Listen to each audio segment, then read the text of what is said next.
Dans le sanctuaire, le temps semble se suspendre entre deux battements de cœur, entre la révélation et l'action, entre le connu et l'inconnu, comme la vigne entre terre et ciel. Dans les profondeurs du Chez dei Bianchi, Clélia, Giulia et Elena se tiennent encore dans le cercle sacré, le message de l'hôpital résonnant comme un glas dans le silence. Alberto ne peut pas être loin, dit Clélia, déjà en mouvement, pas dans son état. Mais, alors que les deux sœurs s'apprêtent à remonter, un murmure traverse les murs du chai, des voix de femmes, des pas, des lumières vacillantes qui viennent dans leur direction. Elles arrivent, murmure Elena, un sourire mystérieux aux lèvres. Elles ont senti que c'était le moment. Qui ça, elle ? Demande Giulia. Mais sa question trouve sa réponse dans l'apparition qui suit.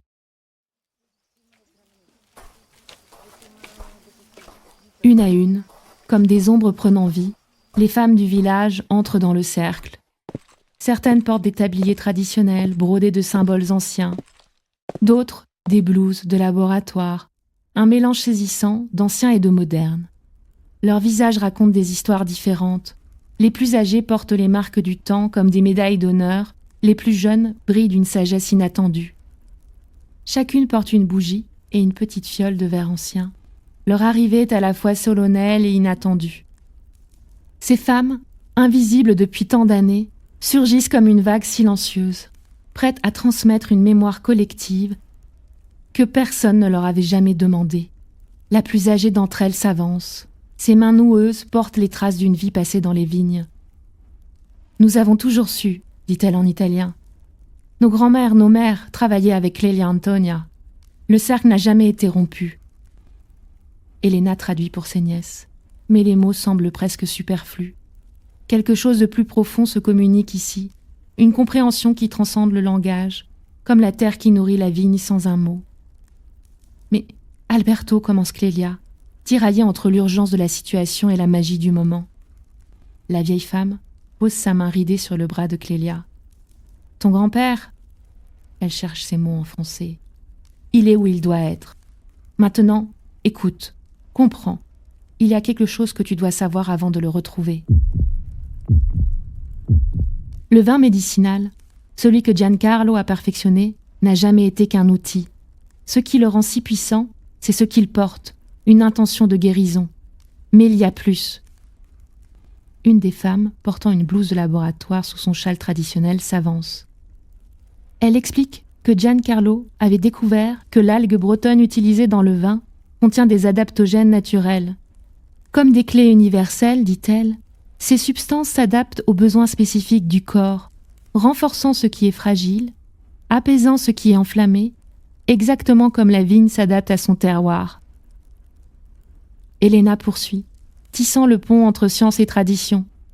Et cette découverte résonne avec ce que nous comprenons aujourd'hui de l'épigénétique. La science qui montre comment nos expériences marquent notre ADN. Elle montre que les choix que nous faisons, ce que nous mangeons, la manière dont nous gérons le stress, peuvent influencer non seulement notre santé, mais celle de nos enfants et petits-enfants. Donc, ce vin, ce cercle, tout cela est lié à nos histoires familiales ? Demande Clélia. Une autre femme lui répond, son visage éclairé par la flamme de sa bougie. Oui, les hommes ont cherché à maîtriser ce vin comme un outil de pouvoir, mais Clélia Antonia savait que son véritable pouvoir réside dans l'équilibre entre l'intention humaine et les forces naturelles. Une femme au regard perçant poursuit. Ce que nous appelons réservoir qui fuit est en réalité une hypersensibilité aux échanges d'énergie. Les personnes qui portent ce trait ont une capacité accrue à absorber et transformer l'énergie vitale. Les pièces du puzzle s'assemblent dans l'esprit de Clélia. Alors, quand Marco a essayé de sauver Maria, il a voulu forcer le processus, confirme Elena. L'ego des hommes les a toujours poussés à vouloir contrôler ce pouvoir. Mais ce don ne se contrôle pas, il se partage. Autour des deux sœurs, les femmes commencent à former un cercle, leurs ombres dansant sur les murs comme les souvenirs d'un rituel millénaire. Une femme âgée avance, sa voix tremblante mais forte. Ma grand-mère m'a raconté qu'elle venait ici pour déposer ses peines. Elle disait qu'un chagrin partagé dans ce cercle devenait plus léger, comme le raisin qui devient vin sous l'effort collectif. Une jeune femme prend la relève. Ma mère disait que le vin de Clélia Antonia n'était pas un remède, mais un rappel un rappel que nous ne sommes pas seuls, que nos racines plongent dans la même terre. Le cercle entier semble vibrer d'une énergie ancienne et familière, comme si les pierres elles-mêmes résonnaient des mémoires endormies. C'est à ce moment que Marco et Gabriele apparaissent à l'entrée du sanctuaire. Le spectacle les fiche sur place. Ces femmes qu'ils ont toujours vues dans l'ombre du village se tiennent là, droites et fières, gardiennes d'un savoir qui les dépasse. Alors que Marco s'apprête à parler, ses mots se perdent dans sa gorge. Pour la première fois de sa vie, il voit vraiment le pouvoir que son grand-père n'avait jamais compris. La vieille femme sourit et se veut rassurante. Alberto ne va pas tarder à nous rejoindre, ne vous inquiétez pas. Mais d'abord, comprenez ceci. Le vin n'a jamais été le véritable secret. Le véritable secret, c'est le cercle. La guérison ne vient pas d'une personne, mais de l'union de nos forces. Elena acquiesce. C'est pour ça que les tentatives individuelles échouaient, que les hommes s'épuisaient. Ils cherchaient le pouvoir là où il n'y avait que partage. Marco fait un pas en avant, l'humilité ayant remplacé l'arrogance dans son regard. Toutes ces années, nous n'avions rien compris. Il n'est jamais trop tard pour comprendre, répond doucement Elena.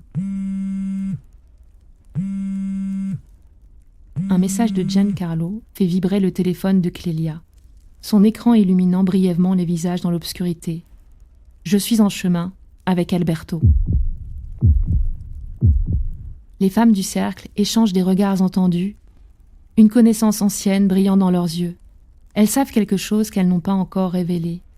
Ces confessions, nées du silence des générations, percent enfin le cercle de souffrance, comme les premières pousses du printemps percent la terre durcie par l'hiver. Les hommes, comme les femmes, réalisent qu'ils ne sont que les passeurs d'une histoire qui les dépasse, les gardiens temporaires d'une sagesse aussi ancienne que la terre elle-même.